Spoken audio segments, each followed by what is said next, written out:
नमस्कार, मैं हूं आपके साथ गौरव राजेंद्र। बुलेटिन की शुरुआत करते हैं। उत्तर प्रदेश सरकार में पर्यटन और संस्कृति मंत्री जयवीर सिंह ने जो है साधना चैनल हेड ब्रज मोहन सिंह रघुवंशी ने खास बातचीत की है। आइए आपको सुनाते हैं उन्होंने क्या कुछ कहा। के बारे में अगर हम चर्चा करने बैठे तो निश्चित रूप से समय हमारे लिए कम पड़ेगा इस इंटरव्यू के लिए, और देशवासियों को जानना जरूरी है कि देश हित में आखिर कौन से ऐसे विभाग और कौन से ऐसे प्रदेश हैं जहां पे ऐसा काम हो रहा है जिसको आदरणीय प्रधानमंत्री, आदरणीय गृह मंत्री और उत्तर प्रदेश के मुख्यमंत्री योगी आदित्यनाथ जी पूरी दृढ़ निश्चय के साथ करना चाहते हैं। ऐसा ही एक विभाग है उत्तर प्रदेश का संस्कृति पर्यटन, और इस विभाग के कैबिनेट मंत्री श्री जयवीर सिंह जी आज हमारे साथ मौजूद है और मैं खास तौर से उनका साक्षात्कार मैं स्वयं करना चाहता हूं। जैसे कि मेरे दर्शक जानते हैं कि मैं विभिन्न लोगों के जब मैं साक्षात्कार करता हूं तो राष्ट्रीय स्तर का एक स्वरूप होता है, लेकिन आज हमारे साथ जो व्यक्ति हैं वो प्रदेश के तो कैबिनेट मंत्री हैं लेकिन राष्ट्रीय सोच रखते, क्योंकि वो कैसा काम करने जा रहे हैं और उसी कार्यक्रम और उसी कार्य के बारे में हम आपसे रूबरू कराएंगे। मंत्री जी, आपका बहुत बहुत स्वागत है और धन्यवाद साधना चैनल पे और हमें समय देने के लिए। बहुत बहुत आपका भी स्वागत, अभिनंदन, बधाई आपको आज हमारे साथ बैठे हैं। मंत्री जी, आमतौर से खास तौर से जो मेरा कार्यक्रम का स्वरूप रहता है, क्योंकि मैं आदरणीय प्रधानमंत्री जी के साथ में विदेश यात्राएं करता हूं, देश के अभी श्रीनगर से लेकर के तमाम जो भी बड़े मुद्दे होते हैं उसमें मैं अपना ये प्रोग्राम और साक्षात्कार करता हूं, लेकिन आपने एक बहुत विशेष बिंदु पे जिसको मैं आने वाले समय पे खासतौर से मैंने उसको निश्चित रूप से सोचा हुआ है कि मैं देश के तमाम जो हमारे जो महत्वपूर्ण लोग हैं उन तक ये बात जरूर पहुंचनी चाहिए। मैंने ये देखा, जो मेरी जानकारी मैं इसको आप थोड़ा विस्तृत रूप से थोड़ा बताएंगे। देश में खास तौर से धर्म के प्रति जो आस्था हुई है 2014 के बाद से, वो उससे पहले कभी नहीं रही। धर्म को लोग छुपा के चलते थे, तिलक लगाने से लोग डरते थे, लेकिन 2014 में देश में और 2017 में प्रदेश में खास तौर से, और मैं अब ये फिर जोड़ूंगा कि 2022 में जब से आपने कमीना मंत्री के रूप में, सांस्कृतिक मंत्री का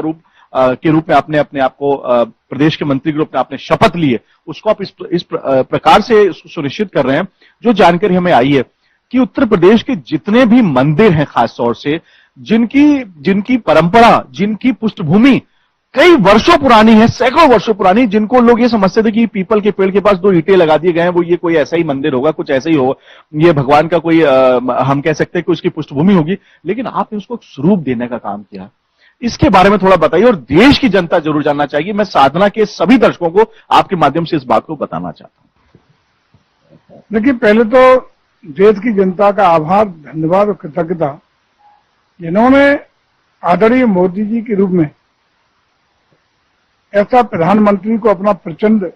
समर्थन और आशीर्वाद देकर के देश का नेतृत्व करने का अवसर दिया 2014 में। इनकी सोच, इनकी कार्यशैली, जिनकी कार्य क्षमता का कोई तोड़ नहीं, जिन्होंने तुष्टीकरण से देश का ध्यान हटा के 2014 से पहले जिस प्रकार से धार्मिक तुष्टीकरण के नाम पर सनातन को तहस-नहस करने का, सनातन को विकृत रूप करने का जो लगातार सुनियोजित षड्यंत्र चलाने का काम किया गया, उसी का परिणाम था कि हमारी मान्यता, हमारी परंपराएं, हमारे संस्कार निश्चित रूप से कहीं न कहीं प्रभावित हुए। 2014 में आदरणीय मोदी के नेतृत्व में देश में जब एक नया दौर चला, जिसमें हमारी मान्यताएं, परंपराएं, संस्कार, जीवन मूल्य, आदर्श, धरोहरें, हमारी विरासतों को सम्मान देने का काम शुरू हुआ, तो उसी का परिणाम था कि लोगों की सोच, लोगों की अवधारणा, लोगों की कार्यशैली जब बदली, लोगों को लगा कि हमारी मूल धरोहर क्या है, हमारी सनातन संस्कृति क्या है, हमारी विरासत को सम्मान कैसे मिलेगा। इसका जब अभियान चला तो सौभाग्य से 2017 में आदरणीय योगी जी के नेतृत्व में उत्तर प्रदेश में सरकार बनी, और जब योगी जी के नेतृत्व में सरकार बनी, और किन कारणों से बनी आप भी जानते हैं। उस समय 2012 से 17 तक उत्तर प्रदेश का वो दुर्भाग्यपूर्ण दौर था जब दंगों का प्रदेश उत्तर प्रदेश हो गया था, गुंडई की पराकाष्ठा थी, जमीनों पर कब्जे, चौथ वसूली, गुंडई, अराजकता, तुष्टीकरण की पराकाष्ठा, ये सब उस समय चल रहा था। उत्तर प्रदेश की जनता ने इसी से उब के, खासकर लॉ एंड ऑर्डर के इशू को लेकर के उत्तर प्रदेश में अखिलेश जी को पूरी तरह पराजय का मुंह दिखाते हुए प्रचंड बहुमत के साथ भारतीय जनता पार्टी की सरकार देने का काम किया। और जब योगी जी के नेतृत्व में 2017 की सरकार बनी, तो जिस तरीके से एक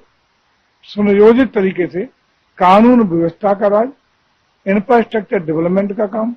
और खास रूप से उनका सोच वो संत है, वो भी एक संत के जो आदरणीय मोदी की सोच को स्थापित करने का काम एक संत की भूमिका में आदरणीय योगी जी ने किया। और उसमें सबसे बड़ा काम था कि एक तरफ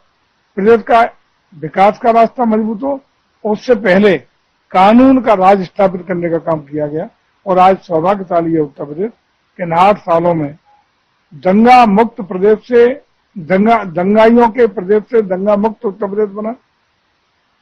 अपराधियों को कैसे निपटा जाता है ये न सिर्फ उत्तर प्रदेश ने देश को सिखाया, पर विदेश की धरती तक बुलडोजर वाले बाबा की चर्चा होने का काम हुआ।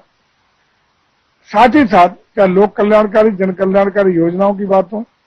और विशेष रूप से सनातन को एक ताकत देने का, सनातन को सांस्कृतिक रूप से धरातल तक पहुंचाने का, सांस्कृतिक राष्ट्रवाद को आगे बढ़ाने का काम जिस तरीके से योगी जी ने किया, तो उसके लिए मैं समझता हूँ युगों तक हमारी इस सरकार को याद किया जाएगा। सौभाग्य से 2022 में दूसरी बार उत्तर प्रदेश का विधानसभा का चुनाव हुआ और पुनः योगी जी के नेतृत्व में भारतीय जनता पार्टी की सरकार बनी। और सरकार में पर्यटन और संस्कृति के रूप में मुझे जो दायित्व दिया गया, उसके बाद हम लोगों ने जैसा मन था आदरणीय योगी जी का, जैसा मन था आदरणीय मोदी जी का, उसी के मन के अनुसार चीजों को धरातल पर उतारने का काम हम लोगों ने वेल प्लान तरीके से शुरू किया।